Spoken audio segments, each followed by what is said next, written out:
Hello বন্ধুরা, তোমরা সবাই কেমন আছো?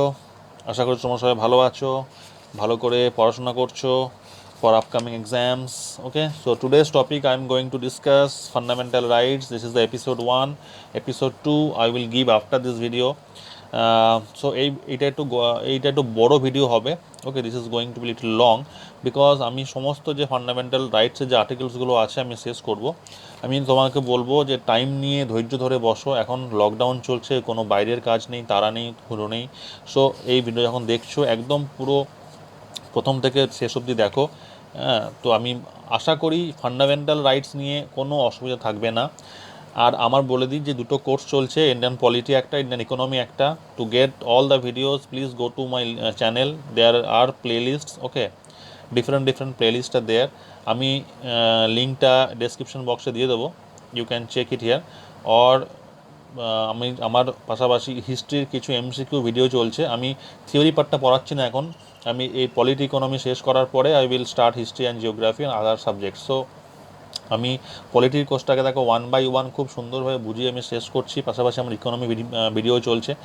ওকে, so if you are interested please see. And এটা হচ্ছে লক্ষ্মীকান্ত বুক। তোমরা সবাই যদি যারা সিরিয়াস ক্যান্ডিডেট প্লিজ এই বইটা কিনে নাও। এটা হচ্ছে পুরো একদম বাইবেল বলা হয়। ওকে, যে পলিটির, এটা তোমার শুধু বিশেষ পরীক্ষা না, সমস্ত কম্পিটিটিভ এক্সাম, এমনকি ইউপিএসসিতে মানে if you are interested it will help you a lot.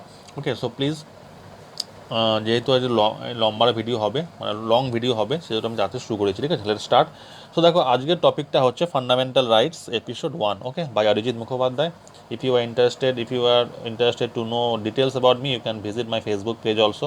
ওকে, তো দেখো ইন্ট্রোডাকশন। সো দেখো, এটা আমাদের জানতে হবে আমাদের ফান্ডামেন্টাল রাইটসটা কোন পার্টে রয়েছে। এটা হচ্ছে দেখো পার্ট 3। দেখো, আমি আগের যে টপিকসগুলো দিয়েছিলাম, যেখানে আমি ফার্স্ট টপিক পড়িয়েছিলাম ইউনিয়ন অ্যান্ড ইটস টেরিটরি, ওটা ছিল article 1 to 4 part 1।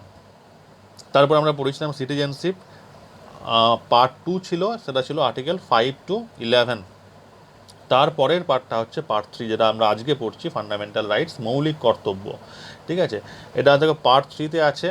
R article হচ্ছে 12 থেকে 35। ঠিক আছে, আর্টিকেল 12 to 35 পর্যন্ত রয়েছে হচ্ছে আমাদের এই ফান্ডামেন্টাল রাইটসগুলো। ক্লিয়ার?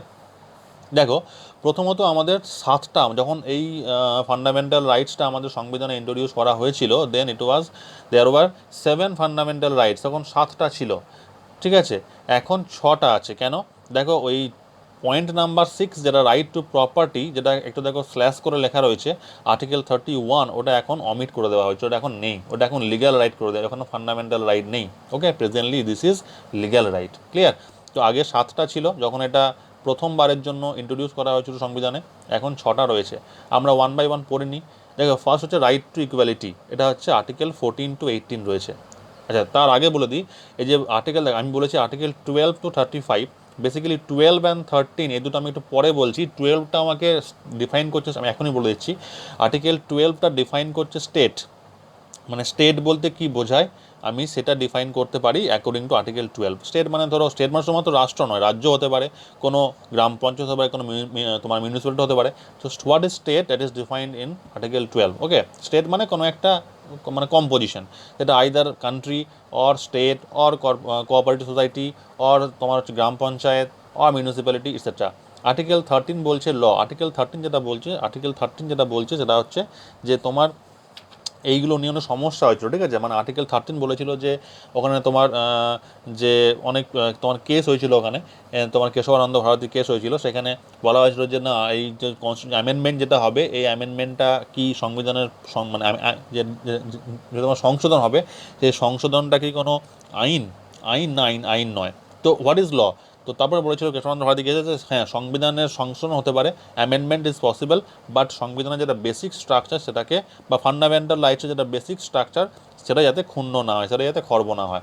ঠিক আছে, এটা হচ্ছে 12টা কী বলছে, আর্টিকেল 12 বলছে স্টেট ডিফাইন করছে, আর্টিকেল 13 বলছে ল, মানে কনস্টিটিউশনাল অ্যামেন্ডমেন্ট যেটা তোমার সেটা ল কিনা, সেটা ল অ্যান্ড অর্ডারে পড়বে কিনা, সেটা তোমার বেসিক স্ট্রাকচারকে যদি নষ্ট না করে, দেন অ্যামেন্ডমেন্ট ইজ পসিবল, এইগুলো রয়েছে 13-এ। তো অতটা ইম্পর্টেন্ট নয়, 14 থেকে আমাদের বেশি ইম্পর্টেন্ট রয়েছে।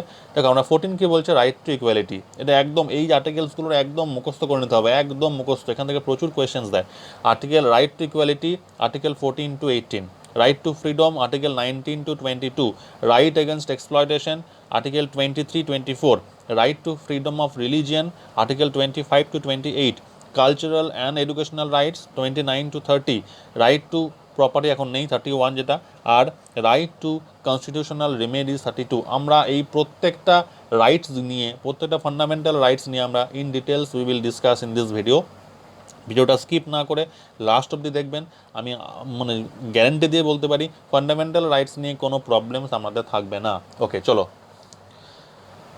রাইট টু প্রপার্টি, যেটা article 31 was deleted from list by 44th amendment act 1978। খুব ইম্পর্টেন্ট কোয়েশ্চেন পরীক্ষায় দেয় যে কততম সংশোধনের মাধ্যমে বা কোন সালে এই যে যেটা আমি একটু আগে বললাম রাইট টু প্রপার্টি, যেটা সম্পত্তির যেটা আইন আর্টিকেল 31 ছিল, যেটা এখন 7টা ছিল আগে, এখন 6টা হয়ে গেছে, এটাকে বাদ দিয়ে দেওয়া হয়েছে। তো এই রাইট টু প্রপার্টি আর যেটা আর্টিকেল 31, এটা সংবিধানের যেটা লিস্ট সেখান থেকে বাদ দিয়ে দেওয়া হয়েছে 44তম সংবিধান সংশোধনীর মাধ্যমে, এবং সেটা হয় কবে? 1978 সালে। ক্লিয়ার? অনেকবার পরীক্ষায় এসছে, অনেকবার এসছে এটা। নেক্সট দেখো কী বলেছে, it is made legal right under article 300A in part 12। এখন এটা কি বললাম, একটু লিগ্যাল রাইট হয়ে গেছে, এখন এটা ফান্ডামেন্টাল রাইটস নেই। ওকে, এখন এটা লিগ্যাল রাইট হয়ে গেছে, এটা আর্টিকেল এখন 300A-তে আছে, পার্ট 12-এ আছে। Okay, so at present there are 6 fundamental rights. এটাকে বলা হয় Magna Carta of Indian constitution. প্রচুরবার পরীক্ষায় এসছে যে কোন পার্টকে সংবিধানের ম্যাগনা কার্টা বলা হয়। মনে রাখবে, এই যে ফান্ডামেন্টাল রাইটস যে পার্টটা রয়েছে, মানে পার্ট 3 যেটা রয়েছে, সেটা আমরা বলবো ম্যাগনা কার্টা। জাস্টিসিয়েবল, এই যে ওয়ার্ডটা রয়েছে, এটা খুব ইম্পর্ট্যান্ট একটা ওয়ার্ড। দেখো, ফান্ডামেন্টাল রাইটস হচ্ছে এমন কিছু রাইটস আমাদের নাগরিকদের, ভারতীয় নাগরিকদের, আমাদের ইন্ডিয়ান সিটিজেন্সদের, তোমার সিটিজেন্সদের, যেটা এই যে রাইটসগুলো রয়েছে, right to equality and equal protection of law, right to freedom, right to freedom of culture, okay, right to speech, right against exploitation, এই সমস্ত রাইটসগুলো রয়েছে। এই রাইটসগুলোর মধ্যে তোমার যদি মনে হয় যে তোমার প্রতি কোনো সরকার বা কোনো অন্য কেউ যদি তোমার রাইটসগুলোকে খর্ব করছে, তুমি ঠিকঠাক রাইটস পাচ্ছ না, তোমার মধ্যে তুমি ঠিকঠাক তুমি যেখানে থাকছো সেই জায়গায় তোমার ফান্ডামেন্টাল রাইটসগুলো ঠিকমতো তুমি পাচ্ছ না, then you have the right to go to supreme Court directly. Justiciable মানে তোমার যদি কোনো একটা ফান্ডামেন্টাল রাইটস খর্ব হয়, তোমার অধিকার আছে সুপ্রিম কোর্টে ডাইরেক্ট গিয়ে কেস করার। এটাই হচ্ছে জাস্টিসিয়েবল, মানে your fundamental rights are justiciable in court, মানে you have the right to go to তোমার high court also, but Supreme Court অবধি তুমি যেতে পারো, ইউ হ্যাভ দ্য রাইট।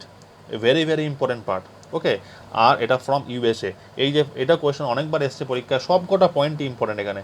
এটা তোমার এই যে ধারণাটা আমাদের তোমার ফান্ডামেন্টাল রাইটস, এটা নেওয়া হয়েছিল কোথা থেকে? এটা নেওয়া হয়েছিল ইউএসএ থেকে, আমেরিকার যে কনস্টিটিউশন সেখান থেকে এটা বড় করা হয়েছিল। ক্লিয়ার? নেক্সট যাই আমরা। এবার আমরা দেখো ওয়ান বাই ওয়ান আমরা আর্টিকেলসে ঢুকছি। ওকে, ফার্স্ট কী বলেছে দেখো, right to equality. Right to equality কত নম্বর আছে? Article 14 to article 18, article 14 to article 18। ঠিক আছে, সো আমরা এই প্রত্যেকটা আর্টিকেল ধরে ধরে পড়বো। আর্টিকেল 14 কী বলছে, আর্টিকেল 15 কী বলছে, 16 কী বলছে, লাইক দিস। ওকে, তো চলো, আর্টিকেল 14 কী বলছে? Equality before law and equal, এটা ল হবে, ঠিক আছে, নয়, এটা ল হবে, LAW হবে। Equality before law and equal protection of law. দেখো ডিফারেন্ট ওয়ার্ড রয়েছে, দেখো equality before law and equal protection of law. Equality before law কেন? এই জন্য যে আইনের চোখে সবাই সমান। আইনের চোখে কিন্তু আমি যা, একজন ব্রাহ্মণ যা, একজন অব্রাহ্মণ কিন্তু একই, একজন নারী যা, একজন পুরুষও কিন্তু একই। তো এইগুলো হচ্ছে সবার আইনের চোখে, ভারতবর্ষের আইন কিন্তু সবার জন্য same. Okay, equality before law মানে সবার জন্য same, and equal protection of law. তোমার প্রোটেকশন মানে কি না, আমাদের সবার কর্তব্য এই যে আইনটা রয়েছে সেটা সবার জন্য প্রোটেক্ট করে রাখা, মানে আমাদেরও কর্তব্য আছে আইনটাকে ধরে রাখা, যাতে আইনটা, লটা কি হয়, প্রোটেকশন থাকে, প্রোটেক্টেড থাকে, আমি আইন ভঙ্গ করতে পারি না। তাহলে এটাই হচ্ছে মানে আর্টিকেল 14 বলছে equality before law and equal protection of law, মানে আইনের চোখে সবাই সমান, and we also have some right to protect the law. Clear? Article 15 কি বলছে দেখি, prohibition of discrimination on the grounds of religion, race, caste, sex and place of birth. One movie is there, if you are interested what is article 15, one movie is there. Hero হচ্ছে আয়ুষ্মান খুরানা, এটা last ইয়ারে তোমার release করেছিল, দেখবে article 15 একটা movie আছে, নামটাই হচ্ছে আর্টিকেল 15, আয়ুষ্মান খুরানার মুভি। ওকে, খুব ভালো মুভি, আমি দেখেছি, I have watched it, very very মানে ভেরি ভেরি গুড মুভি। তো আর্টিকেল 15 কি বলছে, কোনো লোককে, কোনো সিটিজেনকে কী করা যাবে না, religion, race, caste, sex and place of birth এর ওপর ভিত্তি করে ডিসক্রিমিনেট করা যাবে না। তুমি কোনো লোককে বলতে পারো না যে তোমার জন্ম ওখানে হয়েছে, বা তুমি নারী, বা তুমি পুরুষ, বা তোমার ধর্ম এই বলে তুমি তো কোনো লোককে you cannot discriminate him or her. তুমি কোনো পার্সনকে, কোনো সামনে তোমার লোককে বা ইন্ডিয়ান সিটিজেনকে কোনোভাবে তুমি এই যে কটা আছে only religion, race, caste, sex and place of birth, এই কটা কিন্তু এটা মনে রাখতে হবে। Religion, race, caste, sex and place of birth, only এই কটা। এই কটার ওপর ভিত্তি করে তুমি কোনো লোককে ডিসক্রিমিনেট করতে পারো না। বাকি যদি অন্য কোনো গ্রাউন্ড হয় ইউ ক্যান ডিসক্রিমিনেট, মানে ক্যান মানে কি, তুমি ওইটা জাস্টিসিয়েবল হবে না, মানে কোর্টে ও যেতে পারবে না। বাট এই যে কতগুলো গ্রাউন্ড রয়েছে religion, race, caste, sex and place of birth, এর মধ্যে যদি কোনো একটা, যদি কোনো পার্সন যদি ডিসক্রিমিনেট যদি মনে করে যে আমার এইগুলো সব খর্ব হয়ে যাচ্ছে, আমাকে কোনো লোক বা কোনো রাজ্য বা কোনো সরকার যদি আমাকে ডিসক্রিমিনেট করছে এইগুলোর উপর ভিত্তি করে, তাহলে কিন্তু সেই লোকটা সুপ্রিম কোর্ট অব্দি যেতে পারে। ঠিক আছে। আর্টিকেল 16 কি বলছে? Equality of opportunities in matters of public employment. সরকারি চাকরিতে যদি তুমি বসো, পাবলিক এমপ্লয়মেন্টে যদি বসো, সেক্ষেত্রে বলছে সবার সমান অধিকার। ও ভালো দেখতে, ওকে আমি আগে জব দেবো, ও দেখতে খারাপ, ওকে আমি পরে, এভাবে কিন্তু নয়, সবার সমান অধিকার। ঠিক আছে। অবশ্যই কিছু ক্রিটিসাইজও আছে, আমি পরবর্তীকালে নেক্সট স্লাইডে বলবো যে what there are some exceptions also. Okay. So equality কী বলছে? Equality of opportunities in public employment, মানে যদি সরকারি চাকরির পরীক্ষা তুমি যদি দাও, তাহলে কিন্তু সবার সমান অধিকার রয়েছে পরীক্ষায় বসার। ক্লিয়ার? আর্টিকেল 17 কি বলছে? অ্যাবলিশন অফ আনটাচেবিলিটি, অস্পৃশ্য। দেখো আমাদের কিছুদিন আগেও আমাদের দেশে কী ছিল, আমাদের আনটাচেবিলিটি ছিল না, ও শূদ্র, ওকে আমি ছোবো না, ও মন্দিরে ঢুকতে দেবো না, ও হচ্ছে অচ্ছুত, এই রকম ব্যাপারটা ছিল। কিন্তু আর্টিকেল 17 কি বলছে? এই যে আনটাচেবিলিটি ব্যাপারটা, মানে এই যে অস্পৃশ্যতা, মানে অচ্ছুত বলো না, অচ্ছুত, তুই আমাকে ছবি না, বেরিয়ে যা, চলে যা, এই যে ব্যাপারটা, এটা চলবে না কিন্তু ভাই। যে তোমার কেউ যদি মানে কাউকে যদি এরকম করা হয় যে তুমি অচ্ছুত, আমার কাছে আসবে না, সেই লোকটার কিন্তু অধিকার আছে একদম সুপ্রিম কোর্টে যাওয়ার। ক্লিয়ার? আর্টিকেল 18 কি বলছে? Abolition of titles. টাইটেলস মানে কি? ধরো দেখো আগেকার দিনে যেমন সমুদ্রগুপ্ত দেখবে, ওরা একরাট, বিরাট, তোমার রায়াধিরাজ, তো অশ্বমেধ, এ সমস্ত টাইটেল রাখতো, বড় বড় টাইটেল রাখতো। রায়াধিরাজ, একরাট, বিরাট। তারপর ধরো আমাদের যারা এখনও যারা আমাদের ধরো তোমার পদ্মভূষণ পায়, বা তোমার যেটা কী বলে পদ্মভূষণ, পদ্মবিভূষণ, পদ্মশ্রী, ওকে, ভারতরত্ন পায়, এইগুলো কিন্তু কোনো নামের আগে ব্যবহার করা যাবে না। এটা কিন্তু খুব একটা ইম্পর্টেন্ট। ঠিক আছে। তুমি যদি ভাবো যে আমি ভারতরত্ন, আমি আমার নামের পাশে লিখবো ভারতরত্ন অরিজিৎ মুখোপাধ্যায়, ভারতরত্ন অমুক অমুক, কিন্তু সেটা ইউজ করা যাবে না। ক্লিয়ার? একদম প্রহিবিটেড। অ্যাবলিশন মানে টাইটেলস কোনো রকমভাবে ইউজ করা যাবে না। কেন করা যাবে না? এটা কেন, মানে আমাকে বুঝতে হবে কেন বলেছে এটা। যদি বলেছে যদি তুমি টাইটেলসগুলো ইউজ করো না, ধরো তোমার তোমার ধরো টাইটেল, তুমি ধরো তোমার কোনো পূর্বপুরুষের টাইটেল, ধরো তোমার যারা পূর্বপুরুষ ছিল তারা কোনো একজন ধরো ব্রিটিশদের কাছ থেকে টাইটেল পেয়েছিল, ধরো একরাট, যে তুমি নামের পাশে লিখলে কি একরাট অমুক অমুক। ধরো তোমার নাম ধরো সৌমেন গাঙ্গুলি, তুমি লিখলে একরাট সৌমেন গাঙ্গুলি। এটা লিখলে কি হবে? এটা লিখলে ওই যে তোমার আর্টিকেল 14 ইকুয়ালিটি বিফোর ল, ওইটা কিন্তু হচ্ছে না। দেখো এদিকে তুমি বলছো সবার আইনের চোখে সবাই সমান, এদিকে তুমি লিখছো আমি একরাট, তাহলে কি হবে? তোমার আশেপাশের যারা লোক তারা কিন্তু ক্ষুণ্ণ হবে, তারা মনে করবে তুমি হচ্ছে একরাট, তুমি হচ্ছে রাজা। এই জন্য কি করা হয়েছে? এই যে অ্যাবলিশন অফ টাইটেলসটা করা হয়েছে, মানে কোনো উপাধি ইউজ করা যাবে না। ক্লিয়ার? কোনো উপাধি ইউজ করা যাবে না। কিন্তু আমি একটু পরে আলোচনা করব এই যে কিছু আর্টিকেল 14 যেমন আমি দেখলাম, এই কিছু এক্সেপশনসও আছে, যেমন তোমার প্রেসিডেন্ট, গভর্নর, ঠিক আছে, ওদের বিরুদ্ধে যেমন কোনো কোর্টে তোমার কেস করা যায় না, কোনো সিভিল তোমার কেস চলে না ওদের বিরুদ্ধে, এইগুলোর আমি এক্সেপশন পরে বলছি একটু। তো এই ছিল আবার যে আর্টিকেল 14 to 18, বোঝা গেছে? আর্টিকেল 14 to 18 কী বলছে? একদম ইজি ব্যাপার। আর্টিকেল 14 বলছে আইনের চোখে সবাই সমান। আর্টিকেল 15 বলছে কোনো লোককে religion, race, caste, sex and place of বার্থের এই গ্রাউন্ডের উপর ভিত্তি করে কাউকে ডিসক্রিমিনেট করা যাবে না। আর্টিকেল 16 কী বলছে? পাবলিক এমপ্লয়মেন্টের সবার সমান অধিকার। আর্টিকেল 17 কী বলছে? অস্পৃশ্যতা পুরো একদম অ্যাবলিশন করে দিতে হবে। আর্টিকেল 18 কী বলছে? টাইটেলস। এখান থেকে প্রত্যেকটা আর্টিকেলস কিন্তু কোয়েশ্চেন দেয়। আর্টিকেল 17 কী বলছে? ধরো তোমাকে বললো আনটাচেবিলিটি, এটা কোন আর্টিকেলে রয়েছে? আর্টিকেল 14, 15, 16, 17, আনসার হবে 17। এইভাবে কিন্তু কোয়েশ্চেনগুলো দেয়। চলো নেক্সট স্লাইডে যাচ্ছি। Criticism of article 14। দেখো আর্টিকেল আমি একটু আগে বললাম যে এই যে আমার যেমন দেখো আইন যেমন আছে, তেমন আইনের ফাঁকও আছে। এটা পুরো বাংলা সিনেমার একদম হিট ডায়লগ। আইন যেমন আছে তেমন আইনের ফাঁকও আছে। কীরকমভাবে? দেখো কিট এই আর্টিকেল 14টা হচ্ছে বেসিক ফিচার, এটা কিন্তু সংশোধন করা যাবে না, এটা পুরো বলাই আছে যে তুমি আর্টিকেল 14টায় কিন্তু একটু আগে বললাম যে কেশবানন্দ ভারতী কেস যখন হয়েছিল, সেই কেশবানন্দ ভারতী কেসে কী হয়েছিল না, কেশবানন্দ ভারতী কেসে যেটা হয়েছিল যে বলেছিল কি যে এই যে তুমি সংবিধানকে অ্যামেন্ড করতে পারো, ইউ ক্যান অ্যামেন্ড কনস্টিটিউশন, বা তোমাকে লক্ষ্য রাখতে হবে যে সংবিধানের যেটা বেসিক ফিচার সেটা যেন কোনো চেঞ্জ না হয়। তাহলে এই যে আমাদের আর্টিকেল 14, এটা কিন্তু বেসিক ফিচার, এটা কিন্তু চেঞ্জ করা যাবে না, ক্যান নট বি অ্যামেন্ডেড। তুমি এই equality before law and equal protection লটাকে তুমি সংশোধন করতে পারবে না, এটা একদম basic feature. Sorry, not absolute, exceptions are there, অবশ্যই কিছু ব্যতিক্রম আছে। আমি বললাম আইন যেমন আছে তেমনি আইনের ফাঁকও আছে, একটা সিনেমার হেড ডায়লগ। যেমন ধরো প্রেসিডেন্ট অ্যান্ড গভর্নর এক্সেপশন, দেখো এটা আর্টিকেল 361-তে বলা আছে যে প্রেসিডেন্ট এবং গভর্নর কিন্তু কিছু কিছু ক্ষেত্রে ছাড় পায়, তারা কিন্তু এই বেনিফিটসগুলো পায়। কিরমভাবে দেখো, যখন তাদের অফিস চলে 5 বছর, প্রেসিডেন্ট 5 বছর চলে, ঠিক আছে, এই যে 5 বছর তাদের অফিস চলছে এই সময়ে কিন্তু তারা যে কাজই করুক না কেন কোনো কোর্টে তারা তারা কিন্তু কৈফিয়ত দেবে না for any type of their duties. তারা যে কাজই করুক না কেন তারা কিন্তু কোর্টে আনসারেবল নয়। আমি এদিকে বলছি আর্টিকেল 14 অনুযায়ী ইকুয়ালিটি বিফোর ল, যে সবার সমান অধিকার, এদিকে প্রেসিডেন্ট ছাড় পেয়ে যাচ্ছে, গভর্নর ছাড় পেয়ে যাচ্ছে। তো এইটা হচ্ছে ওদের একটা সম্মানজনক একটা পদ দেওয়া হয়। প্রেসিডেন্ট যেহেতু আমাদের রাষ্ট্রের 1 নম্বর পার্সন, ফার্স্ট পার্সন, গভর্নর যেহেতু আমাদের রাজ্যের ফার্স্ট পার্সন, ওই জন্য ওদের একটা সম্মান দিয়ে আমরা এটা করেছি যে প্রেসিডেন্ট অ্যান্ড গভর্নর কিন্তু ওদের কোনো কোর্টে তোলা যাবে না, কোর্টে কিন্তু ওদের আনসারেবল নয়। No criminal proceedings shall be instituted against them during their office. তাদের যে অফিস চলবে 5 বছর, 5 ইয়ার্সের টার্ম, সেই টার্মের মধ্যে তাদের কিন্তু কোনোরকমভাবে তাদের এগেনস্টে কোনো ক্রিমিনাল কেস চলতে পারে না। Okay, no proceedings of arrest against them during the time office. তাদের এই যে 5 ইয়ার্স টার্ম, এই টার্মের মধ্যে কিন্তু তাদের কোনোরকমভাবে কোনো অ্যারেস্ট, তাদের বিরুদ্ধে অ্যারেস্ট ওয়ারেন্ট কিন্তু চলতে পারে না। ক্লিয়ার?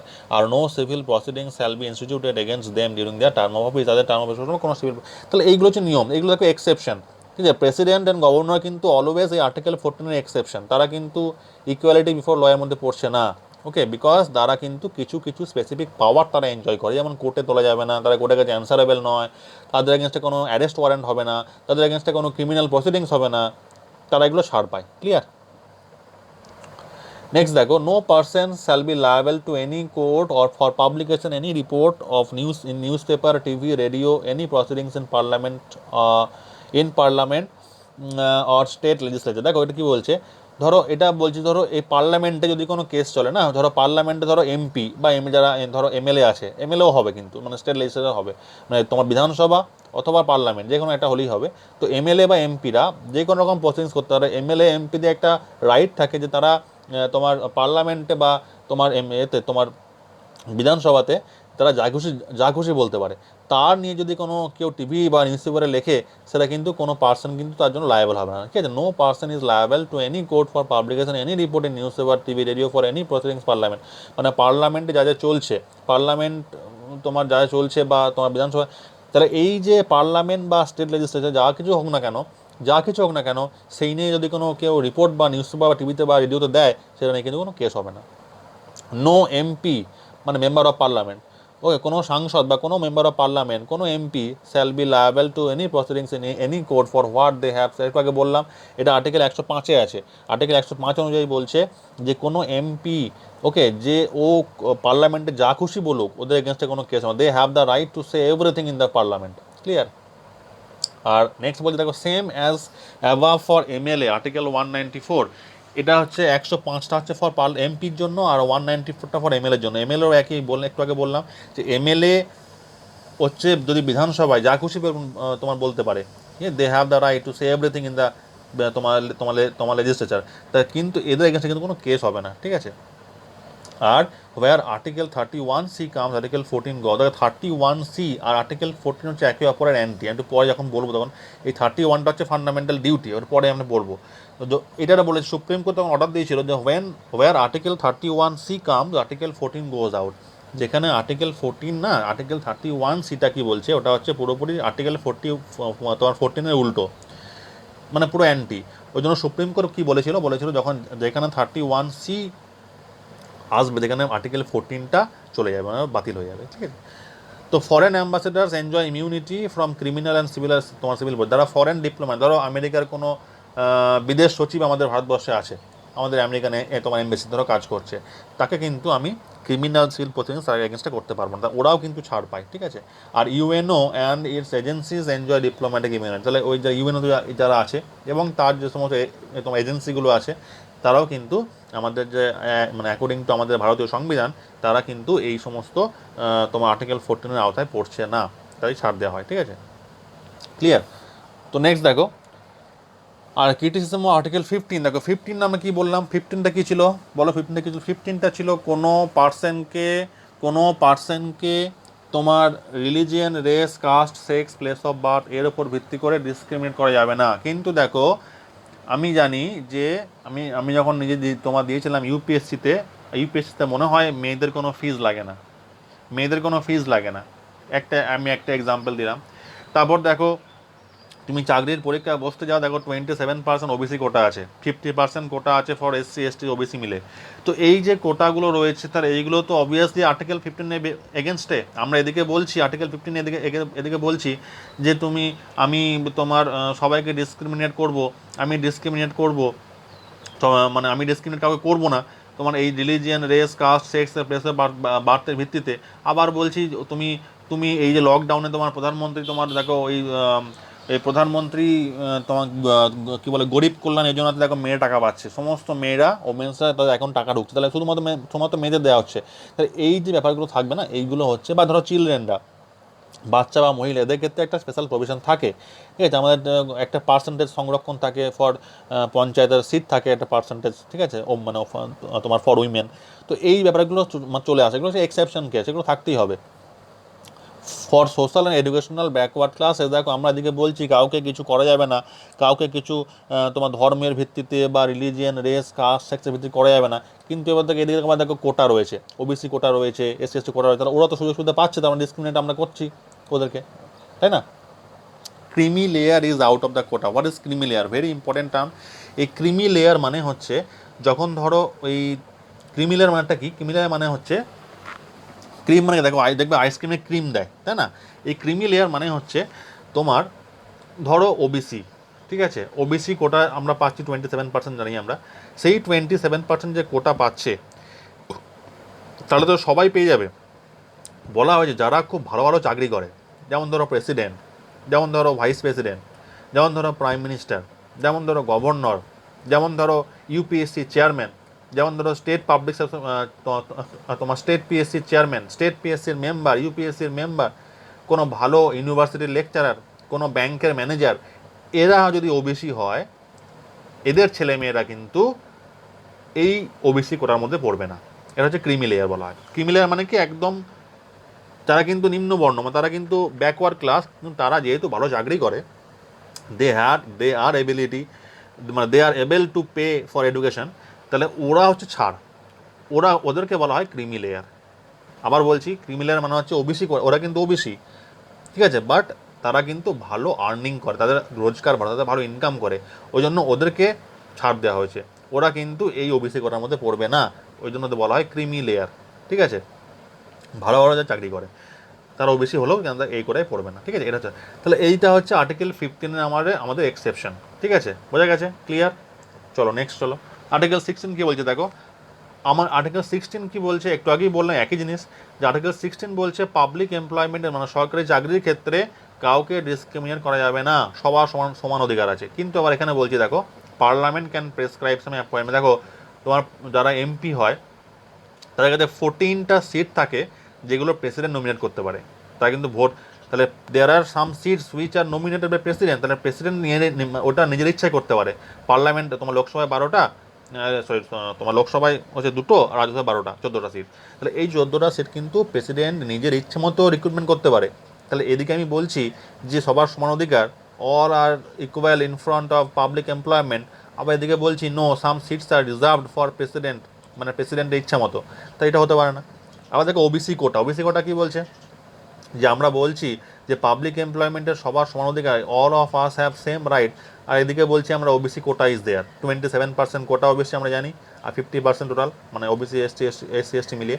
তো এই যে কোটাটা কেন করা হচ্ছে, সবাই তো বলছে আমরা সবার, তাহলে আমরা তো যারা যারা আনরিজার্ভ তারা তো ডিসক্রিমিনেট হচ্ছে, আমাদের মধ্যে যারা আনরিজার্ভ মানে জেনারেল ক্যাটাগরি। তাহলে এই যে ব্যাপারগুলো, এটা হচ্ছে আর্টিকেল 16 একটা এক্সেপশনাল কেস।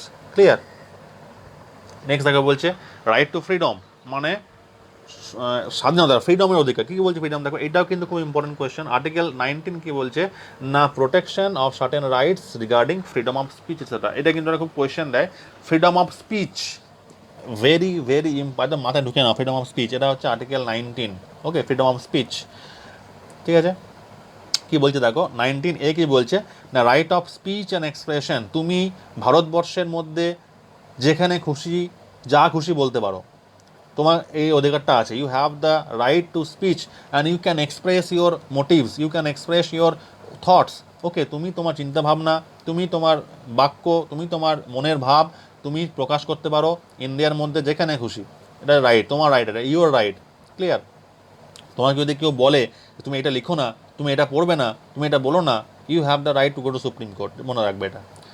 আর 19B কি বলছে দেখো, right to assemble peacefully without arms. দেখো এখানে বলছে যে তুমি, তোমার অধিকার আছে কোনো জায়গাতে জমায়েত করার, অ্যাসেম্বল করার, কোনো আর্মস ছাড়া, মানে কোনো আগ্নেয়াস্ত্র ছাড়া। তুমি বন্দুক নিয়ে গেলে হবে না, তুমি ছুরি নিয়ে গেলে হবে না।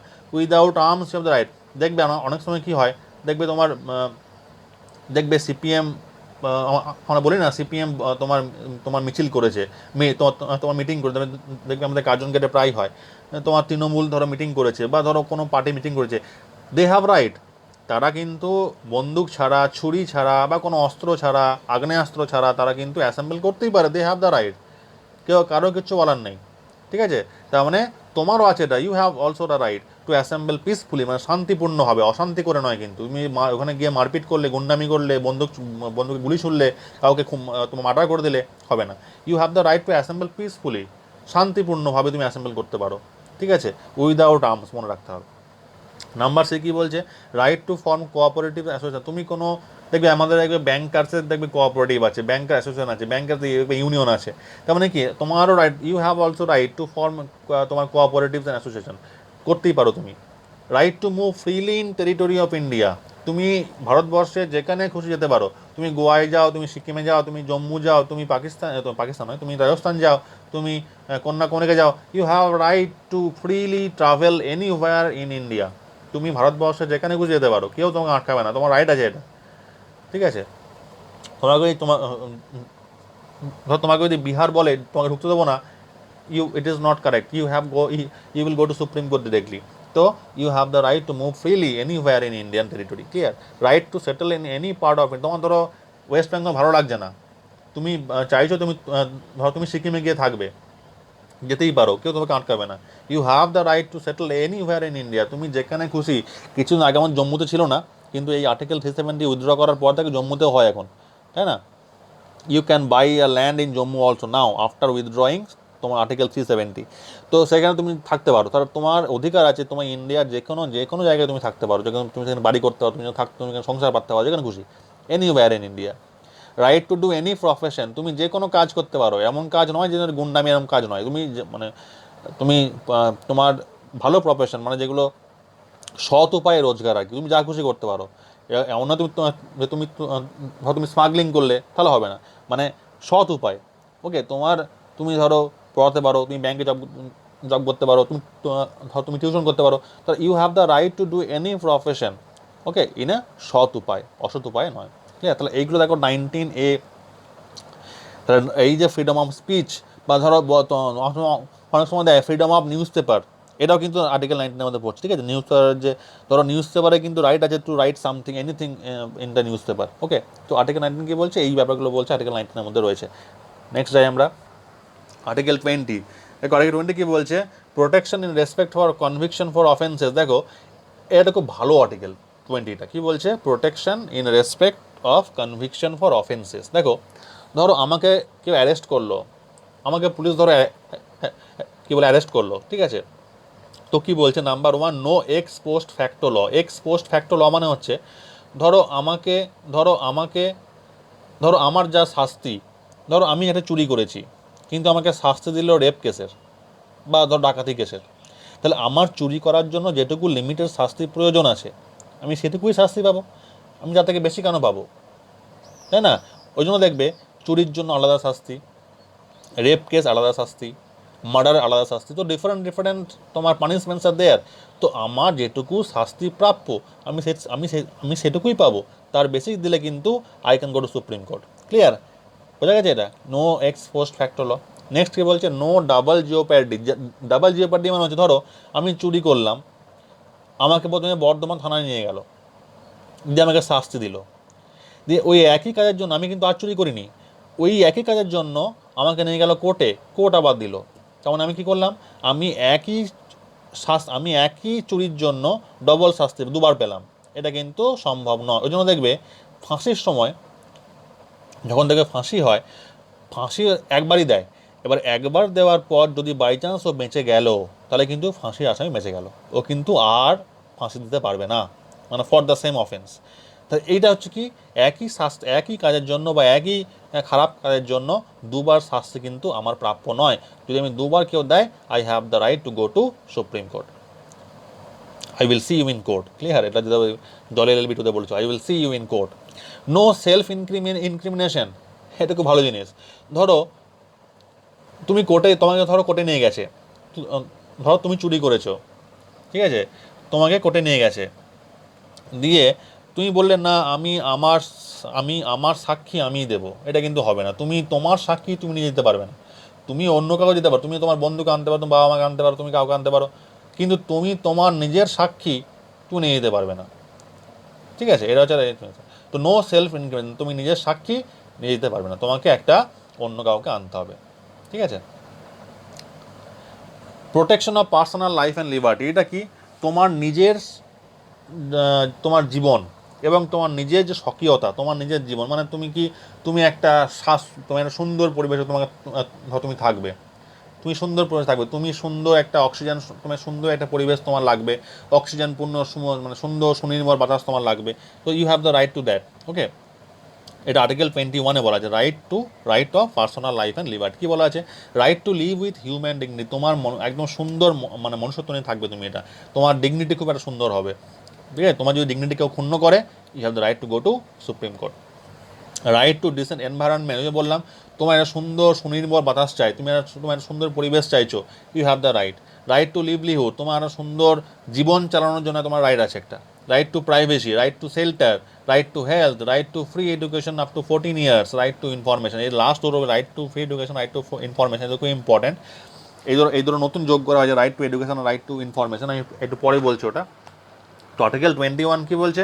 তোমার নিজের জীবনের জন্য যা কিছু দরকার, সেটা একটা ভালো পরিবেশ হোক, হ্যাঁ, বা ভালো আশ্রয় হোক, খাদ্য হোক, বাসস্থান হোক, শেল্টার হোক, হেলথ হোক, তোমার সব কিছুর কিন্তু রাইট রয়েছে এখানে।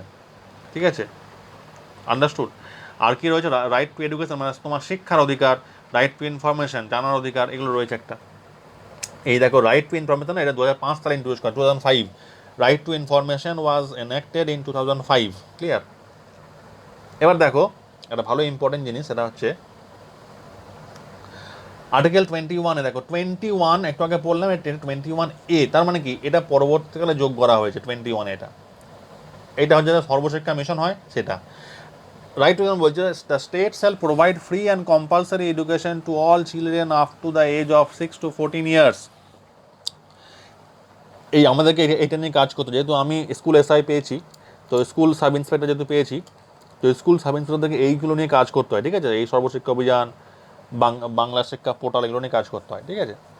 তো স্টেট শ্যাল প্রোভাইড ফ্রি, মানে স্টেটের একটা কর্তব্য যে কোনো একটা বাচ্চাকে free and compulsory, very very important word, free and compulsory, বিনামূল্যে এবং বাধ্যতামূলক শিক্ষা দিতে হবে 6 থেকে 14 বছর বয়সে শিশুদের, মানে এলিমেন্ট আপ টু 8। এটা কিন্তু অনলি ফর এলিমেন্টারি এডুকেশন, মানে অনলি আপ টু 8। প্রত্যেক সরকারের কর্তব্য তাদের বাচ্চাদেরকে ফ্রি অ্যান্ড কম্পালসারি, বিনামূল্যে এবং বাধ্যতামূলক শিক্ষা প্রয়োজন দিতে হবে। এটা তোমার 6 থেকে 14 বছর বয়সী সমস্ত শিশুদের ক্ষেত্রে প্রযোজ্য। এটা এলিমেন্টারি এডুকেশনের জন্য করা হয়েছে আপ টু 8, এবং এটা করা হয়েছে কবে? 86তম সংশোধনী বিলের মাধ্যমে, 86th অ্যামেন্ডমেন্ট অ্যাক্ট 2002। দেখো লেখা আছে 86th amendment act 2002। Education for all, সবার জন্য সর্বশিক্ষা মিশন বলা হয় এটা। আর্টিকেল 45-এও বলা আছে, ওটা আমরা পরে পড়বো, ওটা হচ্ছে তোমার ডিপিএসতে মানে ডিরেক্টিভ প্রিন্সিপালে বলা আছে, আমি পরবর্তীকালে পড়বো আর্টিকেল 45, সেখানেও বলা আছে। কিন্তু সেখানে এইটা যখন ইন্ট্রোডিউস করা হলো না, তখন ওটা চেঞ্জ করে দেওয়া, ওটা ছিল, ওটাকে চেঞ্জ করে করা হলো আপ টু 6, মানে যেহেতু এখানে দেখো বলা আছে 6 to 14, তার 6-এর নিচে কী হবে, তো ফর 6-এর নিচে এই আর্টিকেল 45-এ বলা আছে, ঠিক আছে, আর্টিকেল 45-এ বলা আছে ইন পার্ট 4-এ, ওটা হচ্ছে তোমার ডিপিএসপি। তাহলে ওই যে পার্টটা রয়েছে আর্টিকেল 45, ওই পার্টে কিন্তু ওই পার্টটা নন জুডিশিয়ারি, কেননা ওই পার্টটা কিন্তু তুমি কোর্টে যেতে পারবে না, মানে you don't have right to go to court for article 45। কিন্তু এই যে আর্টিকেলটা আছে রাইট টু এডুকেশন 21-এ, তোমাকে যদি শিক্ষা না দেয় আপ টু তোমার 6 to 14 ইয়ার্সের বাচ্চাদের, তাহলে কিন্তু you have the right to go to supreme court. এই দুটো পার্থক্য। সমস্ত ফান্ডামেন্টাল রাইটসগুলো হচ্ছে জুডিশিয়ারি, মানে you have the right to go to supreme court, কিন্তু যেটা আর্টিকেল 45 বলছে ওটা কিন্তু নন জুডিশিয়ারি। আর এই যে একটা হলো আর্টিকেল 21A, এই অ্যাক্টের মাধ্যমে কিন্তু আমাদের RTE অ্যাক্ট, যাকে বলা হয় রাইট টু এডুকেশন অ্যাক্ট, আমরা বলি না কোনো কিছু তোমাকে RTE একটা মামলা করে দেবো, তো এই যে RTE অ্যাক্ট আর রাইট টু এডুকেশন অ্যাক্ট, এটা কিন্তু 2009 সালে ইন্ট্রোডিউস হয় আফটার এই তোমার 86 অ্যামেন্ডমেন্ট বিল 2002 সালে ইন্ট্রোডিউস করার পরে, ঠিক আছে, এটাও কিন্তু ইম্পর্টেন্ট। নেক্সট দেখো যে protection against arrest and detention, article 22। এবার দেখো এই যে ডিটেনশন এবং অ্যারেস্ট না, তোমার 2 টাইপসের হয়। একটা হচ্ছে পিউনিটিভ, মানে ধরো পিউনিটিভ আর প্রিভেন্টিভ। পিউনিটিভ মানে হচ্ছে কি, ধরো একটা এক্সাম্পল দিয়ে বলি, তোমার পিউনিটিভ মানে হচ্ছে ধরো তুমি কোনো একটা দোষ করেছো, ঠিক আছে, দোষটা খুব খারাপ দোষ, মানে খুব গুরুতর দোষ, খুব ইম্পর্টেন্ট একটা দোষ, খারাপ, খুবই খারাপ একটা অপরাধ করেছো। সেই অপরাধ যদি খারাপ হয়, মানে এতটাই খারাপ, তোমাকে প্রিভেন্ট করা যাবে না, তখন তোমাকে কোর্টে নিয়ে যাবে, নিয়ে গিয়ে তোমাকে শাস্তি দেবে, মানে তুমি কাজটা করেছো, তোমার বিচার হবে ওখানে, ওটা হচ্ছে punitive, and you will get punishment for it after জাজ। আর প্রিভেন্টিভ মানে হচ্ছে তুমি একটা অপরাধ করেছো, বাই চান্স করে ফেলেছো, এবং সেটা খুব গুরুতর অপরাধ নয়, তখন তোমাকে প্রিভেন্ট করবে একটা পানিশমেন্ট দিয়ে, তোমাকে বিচার হবে না, কিন্তু তুমি শাস্তি পাবে, তোমাকে ধরো জেলে ভরবে না, কিন্তু তোমাকে একটা এমন কিছু করবে যাতে তুমি ফার্দার কাজটা না করো। 2 রকমের হয় ডিটেনশন, একটা হচ্ছে পিউনিটিভ, একটা প্রিভেন্টিভ, ঠিক আছে, বোঝা গেছে। এটা দেখো ফার্স্ট পার্টটা যেটা বলছে অনলি টেলস অ্যাবাউট পিউনিটিভ, মানে দেখো right to be informed the ground of arrest, মানে তোমাকে যে কারণে অ্যারেস্ট করা হয়েছে, you have the right to know the reason of it. ধরো তোমার বাড়ি ধরো পুলিশ এলো, যে তোমাকে পুলিশ বললো ইউ আর আন্ডার অ্যারেস্ট, তোমার কিন্তু রাইট আছে যে বলার যে কী কারণে আমাকে অ্যারেস্ট করছেন, বা you have the right to see the arrest warrant, যে কী কারণে, what is the reason behind it. Number b কী বলছে, right to consult with practitioner, তুমি চাইলে কিন্তু তোমার যে অপরাধ, তোমার যে কোর্টে বিচার হবে, তার জন্য তোমার সপক্ষে কোনো উকিলকে তুমি খাড়া করতে পারো, you have the right to do ইট।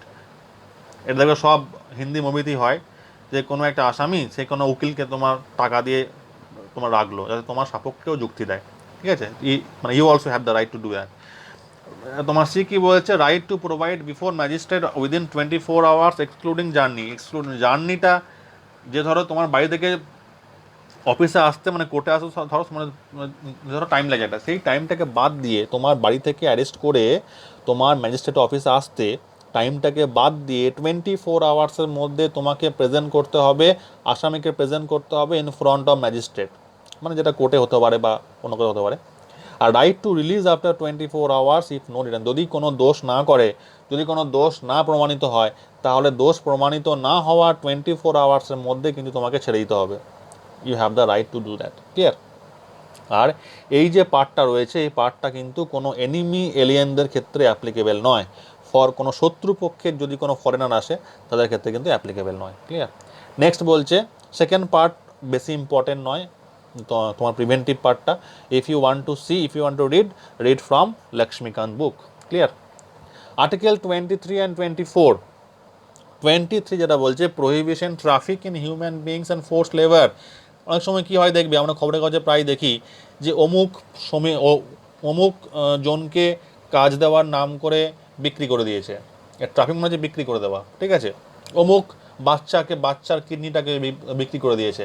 তাহলে কোনো রকম পার্সনকে কোনো সেল করা বা পারচেস করা হবে না। এটা কিন্তু আমরা কিন্তু মাল নই, আমরা সিটিজেন অফ ইন্ডিয়া। আমরা ভোট দিই সরকারকে, আমাদের সরকারকে ভোট দিই, আমরা সরকারকে ভোট দিয়ে এনেছি, তাহলে we have the right to stay here to enjoy the all the fundamental rights. তাহলে why the people are selling and purchasing us? হবে না। কোনো রকমভাবে কোনো পার্সনকে বা কোনো ফোর্সড লেবার, মানে যে বেগার, এখানে ফোর্সড লেবার মানে কি, যারা বেগার, ভিখারি হোক, যারা একদম ফোর্সডফুলি তারা লেবার, ঠিক আছে, এই সমস্ত লোককে বা কোনো হিউম্যান বিইংসকেই কেনা বেচা করা যাবে না। আমরা কিন্তু মাল না, আমরা দাস নই, আমরা কৃতদাস নই। আর্টিকেল 24 কি বলেছে? Prohibition of employment of children in factories. কোনো ফ্যাক্টরিতে 14 বছরের নিচে কোনো বাচ্চাকে কাজ করানো যাবে না। এদেরকে বলা সিস্টেম চাইল্ড লেবার। এটা আর্টিকেল 24 বলছে যে prohibition of child labour. Article 24 কি বলছে? কোনো বাচ্চাকে 14 বছরের নিচে কোনো বাচ্চাকে কোনো ফ্যাক্টরিতে হোক বা কোথাও হোক কিন্তু কাজ করানো যাবে না, বিলো 14 ইয়ার্স, ঠিক আছে। রাইট টু ফ্রিডম, ধর্মের অধিকার, এটা খুব ইম্পর্টেন্ট একটা অধিকার, ধর্ম অধিকার। এটা ওই জন্য আমরা বলি যে ইন্ডিয়া সেকুলার কান্ট্রি, ধর্মনিরপেক্ষ দেশ, ফর দিস আর্টিকেলস। ওকে, 25 থেকে 28 কি বলছে দেখো? Right to freedom of religion, যে আমাদের ধর্মের অধিকার রয়েছে। ইন্ডিয়ার মধ্যে বিভিন্ন ধর্মের লোকেদের বাস, তাই না? তাহলে আর্টিকেল 25 থেকে 28 বলছে আমাদেরকে right to freedom of religion. Clear? তো কী বলছে দেখো, আর্টিকেল 25 কী বলছে? Freedom of conscience and free profession, practice and propagation of religions. Clear? Applicable to both citizens and aliens. মানে কি, ধরো আমি হিন্দু, আমার পাশের বাড়ির লোক মুসলিম, তার পাশের বাড়ির লোক খ্রিস্টান, তার পাশের বাড়ির লোক বৌদ্ধ, তার পাশের বাড়ির লোক জৈন। তাহলে সবার কিন্তু সমান অধিকার আছে তাদের নিজের ধর্মকে প্র্যাকটিস করার। কেউ কিন্তু বারণ করতে পারবে না তুমি মুসলিম এখানে করো না, তুমি এখানে নামাজ পড়ো না, তুমি এখানে প্রার্থনা করো না। প্রত্যেক ধর্মের প্রত্যেক মানুষদের সমান অধিকার আছে প্রত্যেক ধর্মকে নিজের উপায়ে প্র্যাকটিস করার। কেউ নামাজ পড়ে, কেউ তোমার প্রার্থনা করে, কেউ তোমার বাইবেল পড়ে, করতেই পারে। All the citizens have the same right, তুমি বারণ করতে পারবে না। আর এটা শুধুমাত্র আমাদের জন্য নয়, যারা ফরেনার, যারা বাইরে থেকে আসে, যারা খ্রিস্টান, তারাও কিন্তু করতে পারে, তাদেরও কিন্তু এই রাইটটা রয়েছে। এই আর্টিকেল 25 রাইটটা কিন্তু শুধু আমাদের নয়।